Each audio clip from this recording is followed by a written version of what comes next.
If you only knew the yearning to get into the mountains that fills me these days. Music is wonderful, but the musical world is bunk. So much petty doings, so much pose and insincerity and distorted values. I find myself looking back on the golden days in Yosemite with supreme envy. I think I came closer to really living then than at any other time of my life, because I was closer to elemental things. I love you immensely at this moment, and will be so glad to see you again. I am coming to Yosemite sometime in the spring, or bust. Ansel. It was a turning point. For the first time, he later said, he had found a way to make a mountain look how it feels. A huge, monumental thing. 2 weeks later, he wrote Virginia. My photographs have now reached the stage when they are worthy of the world's attention. Adams' breakthrough on the face of Half Dome was only the first in a series of stunning revelations that in the years to come would transform his sense of the poetic power of photography. In the summer of 1930, on a trip to New Mexico, the photographer Paul Strand showed him a set of his own recently exposed images. Even in negative form, it was clear they possessed a tonal range of breathtaking beauty. Full luminous shadows, Adams recalled, and strong high values, in which subtle passages of tone were preserved. 6 months later, in the spring of 1931, he awoke one morning with another dazzling vision. Photography, he declared, is really perception, the analytic interpretation of things as they are. The medium's true power, he now saw, came not by evading reality, but by embracing it. It was like the Annunciation, he later said. Suddenly I saw what photography could be. A tremendously potent, pure art form, an austere and blazing poetry of the real. Abandoning pictorialism once and for all, along with anything else that diminished the brilliance and clarity of his subject matter, he dedicated himself to the principles of pure photography, striving for the greatest clarity of vision and the greatest tonal range, and rejecting textured papers for what he called the simple dignity of the glossy print.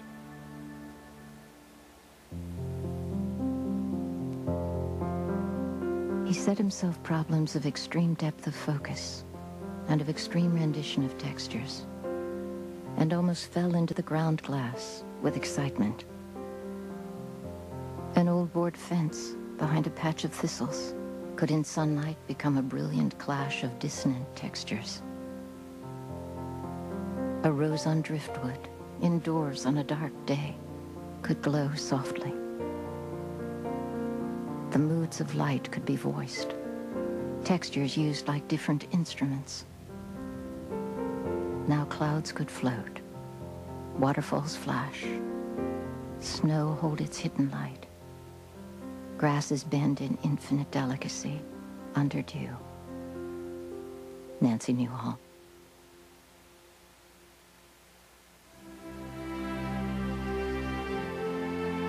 Gradually, he said, my photographs began to mean something in themselves. They became records of experiences, as well as of places. It seems to me, his best friend Cedric Wright wrote in the summer of 1932, that your prints have improved like hell in the last year. This is the first time they have seemed on a par with your best writing. 6 months later, in the winter of 1933, he traveled east to New York for the first time in his life to meet the great photographer Alfred Stieglitz. In the stillness of his gallery on Madison Avenue, the uncompromising old master silently perused the portfolio of prints Adams had brought with him. Not once, but twice, without uttering a word. Then carefully closed and retied it with a bow. These, he said simply, are some of the finest photographs I have ever seen. Alfred Stieglitz meant the greatest in art. To be accepted by Alfred Stieglitz was to be accepted as a great artist. And that's what Ansel aspired to be. The landscape photographs he now began to create were unlike any that had ever been made before. Those pictures looked unlike other pictures. If you wanted to try to define the content of it, I think you'd have to say it has to do with his appreciation of the landscape as something that's not permanent but evanescent, always in the process of becoming something else. Ansel's landscapes surely more than any of the great 19th century photographers who worked over much of the same territory are much less about sculpture. They're less about geology. They're less about permanence. They're less about the solidity of the rocks than about the ephemeral nature of the rocks, that they're always something defined by the transient quality of the light, by the weather. Ansel's technique was designed to solve the very difficult problem that his sensibility required. If you're going to photograph the mountain as weather, as opposed to geology, you got to have a better technique. In Ansel's best photographs, you have the sense you could identify the temperature, the relative humidity, the hour of the day of the month, because that's what they're about. He's not doing this for nothing. He's not doing this to show off. That's the nature of his subject matter. It requires that he be able to describe the quality of the air. There's something in Ansel's work that is almost Gothic. It's this tracery. It's this shimmering tracery. It's not really substantial. It's like a movie screen. Flickers like that. It's all this surface ornament. Very vital and animistic and never still. Shimmering, shaking.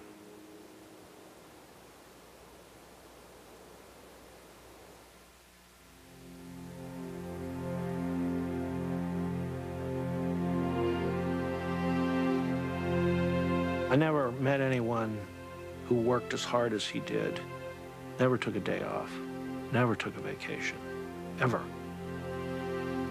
He simply worked 7 days a week, every day of the year, every year. Even when he was 80, he was still doing that.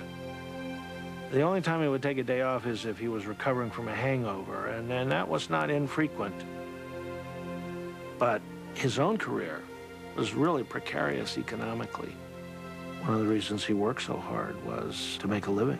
And it was difficult to make a living as a photographer in those days. There was the Depression. It wasn't a profession that was particularly well established. He really struggled to pay the rent and to make ends meet, literally. I mean, he couldn't go on a trip to take photographs somewhere because he didn't have $100 to pay the cost all his life. Well, Ansel had just begun to mature as an artist when the Great Depression struck. He was achieving recognition, some degree of success, at a time when a lot of the foundations of the style he had developed were being questioned, as the impact of the Depression caused artists around the world to reassess the motivations for their work. What am I doing? Why am I doing it? What's the point of making beautiful pictures at a time of international catastrophe? Well, he and Edward Weston were both criticized because they weren't photographing the social crisis of the 1930s. And Cartier-Bresson said that the world is going to pieces, and Adams and Weston are photographing rocks and trees. And Ansel was very stung by this criticism. He believed that his photography was about art. He felt that documentary photography, unless it was practiced at an extremely high level, was propaganda. And he wasn't interested in that. He wasn't trying to send a message. First of all, at that point, people didn't think the environment was a terribly important issue. They thought unemployment and the Dust Bowl and hunger and social injustice were the issues. Now, ironically, it turns out that one of the great social human issues of the 20th century has certainly been the environment. And Ansel was way ahead of the curve on understanding that. It's not that the 30s and that criticism didn't affect him. It's that it didn't affect him in the standard way. He wanted to be politically active as well, and he wanted his art to have a commitment and a sense of purpose beyond creating beautiful objects. But his sense of what was important was not the breadlines or the wartime issues.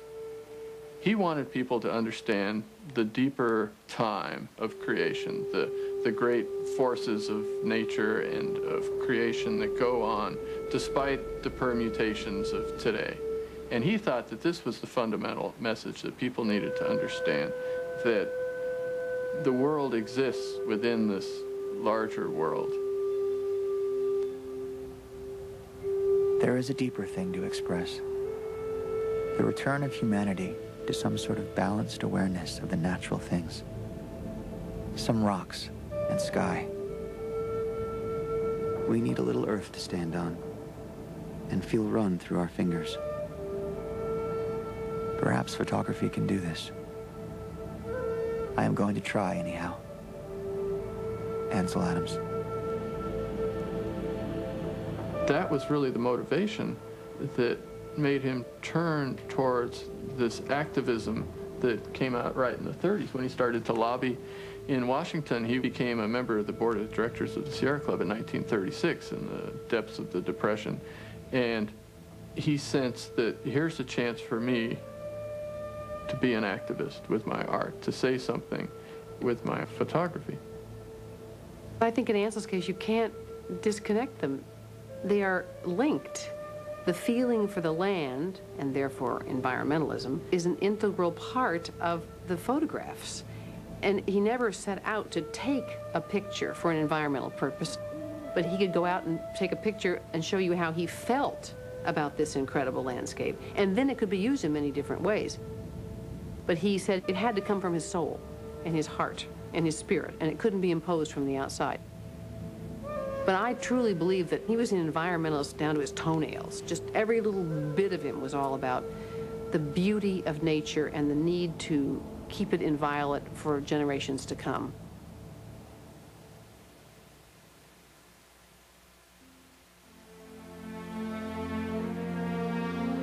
Little by little, he began to find his way. In late December, he wrote Alfred Stieglitz, quoting lines from the poet Robinson Jeffers. Does it matter whether you hate yourself? At least love your eyes that can see, your mind that can hear the music, the thunder of the wings. When spring came, he and Virginia decided to return with the children to Yosemite, the one place in the world that had always brought him solace and peace of mind. On June 10th, 1937, in a letter to his best friend Cedric Wright, he struggled to put into words what he had come to understand about the things that mattered most. Dear Cedric, a strange thing happened to me today. I saw a big thundercloud move down over Half Dome, and it was so big and clear and brilliant that it made me see many things that were drifting around inside of me. Things that relate to those who are loved and those who are real friends. For the first time, I know what love is, what friends are, and what art should be. Love is a seeking for a way of life, the way that cannot be followed alone, the resonance of all spiritual and physical things. Friendship is another form of love, more passive perhaps, but full of the transmitting and acceptances of things, like thunderclouds. and grass and the clean granite of reality.